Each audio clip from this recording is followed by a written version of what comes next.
Hello again, everyone. I recently had this idea pop into my head to make a finger skateboard, but custom. Of all places to inspire the idea was Pikmin Bloom. They had an event with Fingerboard decor Pikmin, but anyway, we made an Among Us cube art, and I've done like a Willy's Wonderland wall. We haven't shied away from art on this channel, essentially, but this is new ground for me, and so we're actually going to be making a Splatoon 3 fingerboard that has my inkling with, kind of sad looking back on this, but the Team Scissors Splatfest shirt. This was essentially just all the gear that I used in that Splatfest demo, aside from weapon, I guess. But being that the deck itself came out the package completely blank, I wanted to paint this through black. This is going to be, at least the vision in my head, was to make it like that Splatoon 3 background that has sort of varying shades of gray on brightness, and it's got all the Splatoon logos, you know, all the quote-unquote Splatoon 3, like, companies, symbols, iconic things, so I'm going to try to mimic that a little bit with our fingerboard. I'll be honest, I wasn't really sure how it was going to end up.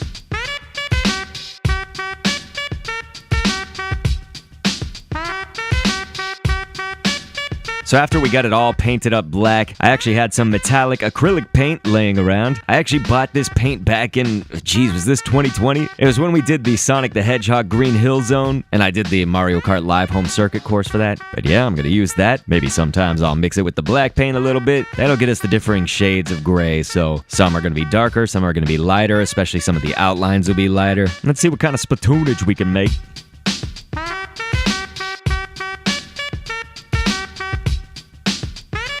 I think it wouldn't be an art video of mine without this complaint, you guys. I deal with some sort of chronic issue, anxiety, trauma, manifested itself into the body over the years. My hands are incredibly shaky, but we did get the squid head logo that's down on the bottom. I put a DKC, but kind of like in Splatoon 3 font, or more like Splatoon 3 icons and logos, that font. And so I do have the decal, the sticker. This costed way more than it should have just to get the sticker. The deck itself was like $8 or $9 after shipping. And so after the decal was stuck onto the deck, some of the holes for the screws where we get the trucks in, those would actually be obscured by the sticker, both by the Inkling's feet and by the Inkling's head. And so I poked a pin through that, you know, like a sewing pin. Basically any kind of needle shape probably would do. And I will tell you, it was crazy to try to get these trucks on. I think it's also just the grip tape that they supplied me with. It's a little bit different than like Tech Deck, for example. This grip tape is like soft. It's not sandpapery, so it doesn't feel like Tech Deck, doesn't feel like actual grip tape. Last thing I wanted to do was just paint the wheels a little bit, make it seem like they had rolled through ink maybe. It wouldn't really last, trust me. This paint rolls off the wheels kind of easy. But there we have at least our first look of it. I'm gonna go over some of those edges. You can see that there's just a little bit of roughness. I'm gonna actually use the paint pen. Yeah, here's the grip tape. I can actually show you. There's a part of it that also didn't align, so like it's not right here. We can actually go to the next part. So look, maybe by the nose of the deck, if you want to call it that, there is a little bit bigger of a gap. Like it's just, it didn't fit right. I do not do good fingerboard techniques. I am not good at this, especially now that I'm older. My hands all ruined and stuff. But I'm gonna be honest with you guys, I really enjoy this kind of thing. Like I love to just make custom stuff. If you wanted to see it, I actually make these custom Wii Remote holders. So think like a Wii Remote wall mount, and then I paint them and or put a sticker on them. So please, in the comments, request a custom fingerboard if you got like a series or character or franchise that you want to see, or just let me know if you want to see the Wii Remote holders, customs of that. But hey, click an end screen, and thanks for viewing.